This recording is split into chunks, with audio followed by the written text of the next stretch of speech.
এই যে এই যে বাগান পাথর হয়ে যাচ্ছে, গাছ ফুল সব পাথর। কেউ রক্ষা করো মহারাজ, কেউ শোনো।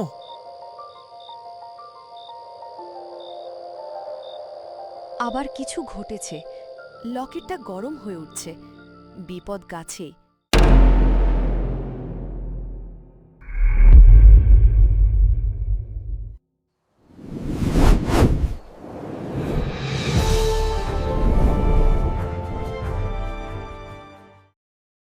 কাল রাতে বাগানে কি ঘটেছে কেউ কি স্পষ্ট করে বলতে পারবে? আমি সকালে ঘুম থেকে উঠে শুনলাম রাজপ্রাসাদের বাগানের প্রায় 1/4 নাকি পাথর হয়ে গেছে। গাছ ফুল লতা এমনকি মাটিও নাকি পাথর। এটা কোনো মানুষের কাজ হতে পারে না। কেউ কি এর ব্যাখ্যা দিতে পারবে?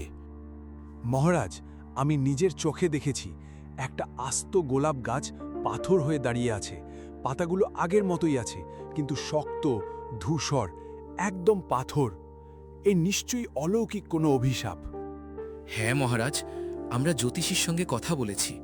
তিনি বলেছেন এ নাকি কালো ছায়ার কাজ। কোনো অশুভ শক্তি রাজপ্রাসাদে ঢুকে পড়েছে, আর এই শক্তি ধীরে ধীরে পুরো রাজ্যকে পাথর করে দেবে। সভায় গুঞ্জন ওঠে। সবাই ভয় পেয়ে একে অপরের দিকে তাকাচ্ছে। ঠিক তখনই মন্ত্রী প্রবেশ করেন। তার মুখে কৃত্রিম উদ্বেগের ছাপ, কিন্তু চোখে চাপা তৃপ্তির হাসি।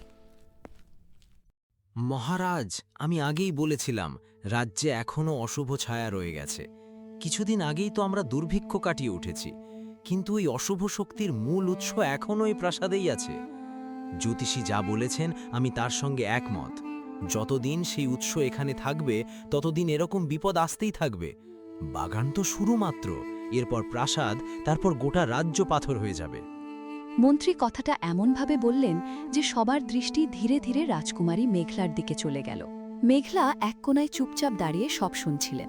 কয়েকজন সভাসদ ফিসফিস করে তার দিকে ইঙ্গিত করল। মন্ত্রী আবার সেই পুরনো খেলা খেলছে, সবাইকে আমার বিরুদ্ধে লাগাচ্ছে। কিন্তু এবার আমি চুপ থাকব না। পিতাশ্রী, আমি এই রহস্যের তদন্ত করতে চাই। অভিশাপ, অশুভ শক্তি এসব বলতে আমি কিছু বুঝি না। গাছ পাথর হওয়া মানেই বিষ অথবা রাসায়নিক কিছুর প্রয়োগ, আর সেটা করেছে মানুষ, কোনো ভূতপ্রেত নয়। আমাকে অনুমতি দিন, আমি নিজে গিয়ে বাগান পরীক্ষা করব, রাতে পাহারা দেব, আর সত্যিটা বের করব। মেঘলা, তুমি নিশ্চিত তো এটা কোনো অলৌকিক ঘটনা নয়? জ্যোতিষী যা বলছেন, সবাই যা বলছে, তাতে তো মনে হয় কোনো শক্তির খেলা। তুমি একা গিয়ে বিপদ ডেকে আনবে না তো? পিতাশ্রী, জ্যোতিষী যা বলেছেন তার পেছনে সত্যিটা কি সেটাই তো জানা দরকার। আমাকে সুযোগ দিন, আমি প্রতিজ্ঞা করছি আমি সত্যি উদ্ঘাটন করেই ফিরব। মহারাজ, মেঘলা ঠিকই বলছে। ওর বুদ্ধি আর সাহস আমরা আগেও দেখেছি। ওকে একবার সুযোগ দেওয়া হোক। ঠিক আছে মেঘলা, তুমি তদন্ত করো, তবে একা যেও না। চম্পা আর 2 জন প্রহরী তোমার সঙ্গে থাকবে। আর সাবধান থেকো, যদি মনে হয় বিপদ খুব বেশি তাহলে পিছিয়ে এসো। প্রাণের চেয়ে বড় কিছু নয়। যাও, দেখো গিয়ে রাজকুমারী, কিন্তু এবার যে ফাঁদ পেতেছি তা থেকে বেরোতে পারবে না।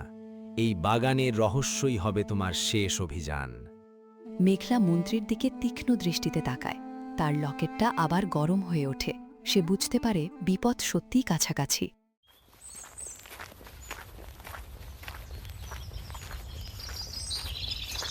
রাজকুমারী, এটা সত্যিই ভয়ঙ্কর। গাছটা কাল রাত পর্যন্ত সবুজ ছিল, আর আজ সকালে দেখি একদম পাথর। এটা কি করে সম্ভব? এটা বাইরে থেকে পাথর, কিন্তু ভেতরে একটু অন্যরকম। দেখ, পাথরটা ঠান্ডা নয়, বরং সামান্য গরম। আর পাথর হওয়াটা শুরু হয়েছে গাছের গোড়া থেকে, ওপরে নয়। ওপরের দিকে কিছু পাতা এখনও নরম আছে, পুরোপুরি পাথর হয়নি। এটা নিশ্চয়ই কোনো বিষ বা রাসায়নিক পদার্থের কাজ। বিষ? কিন্তু কে দেবে এই বিষ? আর এমন বিষ কোথায় পাওয়া যায়? সেটাই তো বের করতে হবে। এই বিষ খুব শক্তিশালী, যা গাছের রস শুষে নিয়ে তাকে পাথর বানিয়ে দিচ্ছে। মাটি পরীক্ষা করলে হয়তো কিছু জানা যাবে। মেঘলা একটা ছোট বাক্স বের করে কিছু মাটির নমুনা সংগ্রহ করে। তখনই সে দেখতে পায় পাথর গাছের ডালে একটা অদ্ভুত চিহ্ন, যেন কালো আঙুলের দাগ। এই দাগ, এটা মানুষের হাতের দাগ। কেউ ইচ্ছে করে এই বিষ ছড়িয়েছে, আর দাগটা এখনও তাজা, মানে গত রাতেই কেউ এখানে এসেছিল।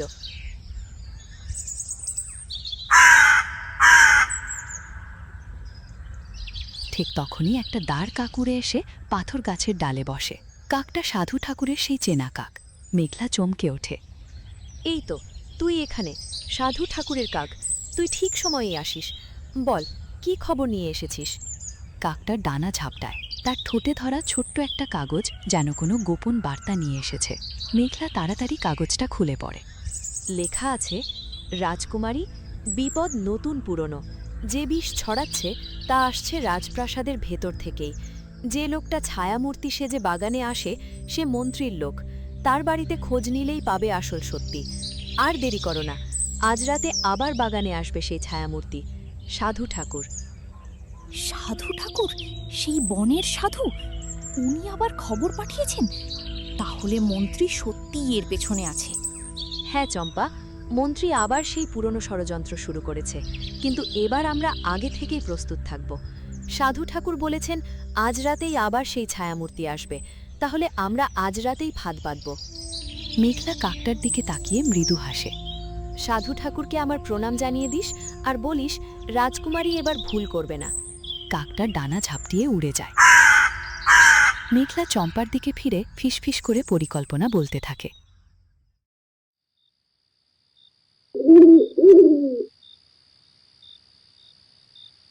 রাজকুমারী, আপনি কি নিশ্চিত মন্ত্রী নিজে আসবে, নাকি তার কোনো লোক পাঠাবে?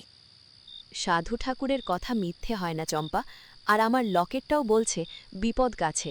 তুই চিন্তা করিস না, তুই শুধু আমার ইশারায় প্রহরীদের ডেকে আনবি, তার আগে কিছু করিস না। কিছুক্ষণ নীরবতা, শুধু ঝিঝি পোকার ডাক আর দূরে পেঁচার আওয়াজ। হঠাৎ বাগানের বাইরে থেকে মৃদু পায়ের শব্দ ভেসে আসে। ওই যে, শুনতে পাচ্ছেন? কেউ আসছে। চুপ, দেখি, সামনে আসতে দাও।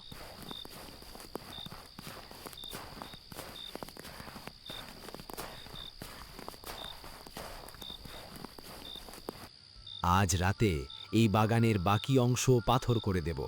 কাল সকালে সবাই দেখবে পুরো বাগান ধ্বংস। তারপর সভায় গিয়ে বলবো এটা রাজকুমারীর জন্যই হচ্ছে। রাজা বাধ্য হবেন ওকে আবার বনবাসে পাঠাতে। আর তখন রাজ্যের আসল ক্ষমতা আমার হাতে। দুজনেই সতর্ক হয়ে ওঠে। ছায়ামূর্তি বোতলটা খোলে। সবুজ ধোঁয়া ধীরে ধীরে বেরিয়ে আসতে থাকে। ধোঁয়াটা গাছের দিকে এগোতে থাকে। ঠিক তখনই মেঘলা লুকানো জায়গা থেকে বেরিয়ে আসে। থামুন, ওই বোতলটা মাটিতে রাখুন, আর এক পাও এগোবেন না। আজকের রাত আপনার শেষ রাত। ছায়ামূর্তি চমকে ওঠে। হাত থেকে বোতলটা প্রায় পড়ে যায়। সে তাড়াতাড়ি সামলে নেয়। কে ওখানে? রাজকুমারী, তুমি এখানে কি করে? আমি এখানে কি করে সেটা পরে বলছি। আগে বলুন তো, আপনার হাতে ওই বোতলটা কি, আর কেনই বা গাছপালা পাথর করছেন? আমি তো বাগান রক্ষা করতে এসেছি। তুমি আমাকে সন্দেহ করছো?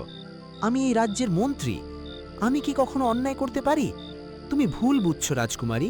আমি তো একটা প্রতিষেধক নিয়ে এসেছিলাম, পাথর সারানোর জন্য। প্রতিষেধক? সবুজ ধোঁয়ার প্রতিষেধক? মন্ত্রী, আপনার অভিনয় খুব ভালো, কিন্তু সত্যিটা আপনার চোখেই লেখা আছে, আর আমার কাছে প্রমাণ আছে। মেঘলা তার পকেট থেকে সে কাগজটা বের করে।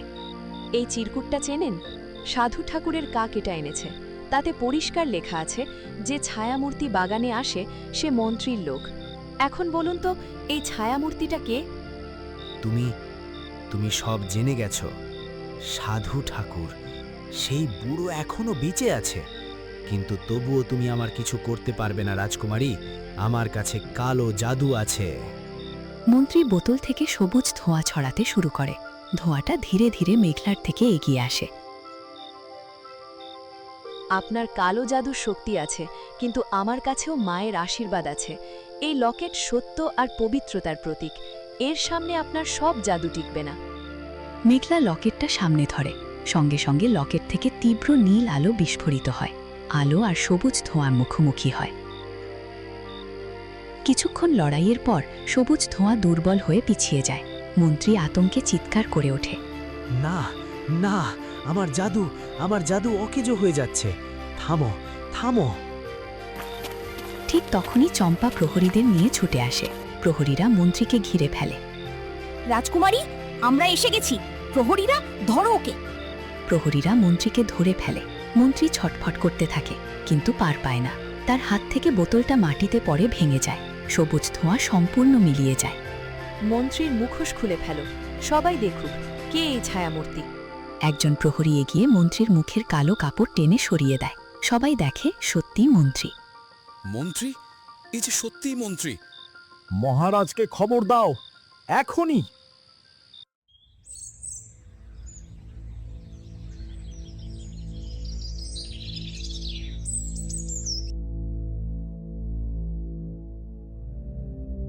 মন্ত্রী, আবার তুমি? কিছুদিন আগেই তো ক্ষমা পেয়েছিলে, প্রতিজ্ঞা করেছিলে আর কোনোদিন অন্যায় করবে না। আর এখন তুমি পুরো বাগান পাথর করার ষড়যন্ত্র করছিলে। শুধু তাই নয়, তুমি আমার মেয়ের ওপর দোষ চাপাতে চেয়েছিলে। কেন কেন এত ঘৃণা তোমার? আমি স্বীকার করছি মহারাজ, সবই আমার ষড়যন্ত্র। আমি ক্ষমতা চেয়েছিলাম, শুধু ক্ষমতা। রাজকুমারী যতদিন বেঁচে আছে ততদিন আমি সেই ক্ষমতা পাব না। তাই প্রথমে বনবাসের ষড়যন্ত্র, তারপরেই পাথরের জাদু, সবই আমার করা। আমি কালো জাদুর আশ্রয় নিয়েছিলাম, বিষ তৈরি করেছিলাম, কিন্তু রাজকুমারীর বুদ্ধি আর সাহসের কাছে আমি হার মেনেছি। মন্ত্রী মাটিতে হাঁটু গেড়ে বসে পড়ে। আমাকে ক্ষমা করে দাও মহারাজ, আমি অন্ধ ছিলাম, ক্ষমতার লোভে অন্ধ। ক্ষমা? তুমি ক্ষমা চাও?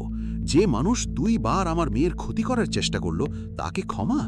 না মন্ত্রী, এবার আর ক্ষমা নয়, এবার উপযুক্ত শাস্তি হবে। রাজা সভাসদদের দিকে তাকিয়ে ঘোষণা করেন, আজ থেকে এই ব্যক্তি আর এই রাজ্যের মন্ত্রী নয়, এর সব উপাধি কেড়ে নেওয়া হলো। প্রহরীরা, একে রাজ্যের বাইরে নির্বাসনে পাঠিয়ে দাও, আর যেন কখনোই রাজ্যের মাটিতে পা রাখতে না পারে। যদি কখনো ফিরে আসে তাহলে সরাসরি মৃত্যুদণ্ড। প্রহরীরা মন্ত্রীকে ধরে টানতে টানতে সভা থেকে বের করে নিয়ে যায়। সভাসদরা করতালি দেয়। মেঘলা, মা, তুমি আবারও প্রমাণ করলে সত্য আর সাহসের কাছে কোনো ষড়যন্ত্রই টিকে না। আমি গর্বিত তোমাকে নিয়ে। তুমি শুধু এই রাজ্যের রাজকুমারী নও, তুমি এই রাজ্যের রক্ষক। বলো, তুমি কি চাও? কি পুরস্কার চাও? পিতাশ্রী, আমি কোনো পুরস্কার চাই না। আমি শুধু চাই যেন এই রাজ্যে আর কোনো দিন অন্যায় না হয়, কোনো নির্দোষের যেন কষ্ট না হয়। আর হ্যাঁ, আমার পাশে চম্পা না থাকলে আমি কিছুই করতে পারতাম না। ওর সাহসেরও পুরস্কার প্রাপ্য। ঠিক আছে, চম্পাকে আজ থেকে রাজপ্রাসাদের বিশেষ দাসী পদে উন্নীত করা হলো।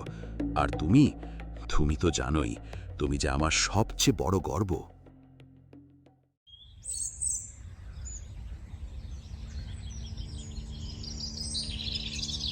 দেখো দেখো, পাথর গলে যাচ্ছে, আবার বাগান সবুজ হচ্ছে। রাজকুমারী মেঘলার জয় হোক। উনি সত্যিই আমাদের রক্ষক, বারবার বিপদ থেকে বাঁচাচ্ছেন। রাজকুমারী দীর্ঘজীবী হন। মেঘলা প্রাসাদের বারান্দায় একা দাঁড়িয়ে নিচে প্রজাদের দেখছে। তার গলায় লকেটটা ঝলমল করছে। কাঁধে এসে বসেছে সেই দাঁড়কাক। মেঘলা তার গলা থেকে লকেটটা ধরে আকাশের দিকে তাকায়। মা, দেখেছ তো, তোমার মেয়ে আমার জিতেছে। তবে একা নয়, আমার পাশে চম্পা ছিল, সাধু ঠাকুরের আশীর্বাদ ছিল, আর ছিল তোমার এই লকেট। সবাই মিলে আমরা জিতেছি।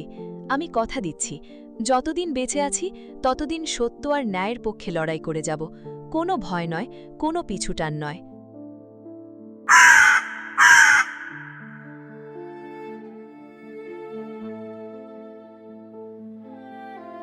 আমাদের মেঘলা আবার জিতেছে, দেখলি তো? যা, ওকে গিয়ে বল, বিপদ চিরকাল থাকবে, কিন্তু সাহস থাকলে কোনো বিপদই হারাতে পারে না। আর এটাও বলিস, আমি সব সময় ওর দিকে নজর রাখছি।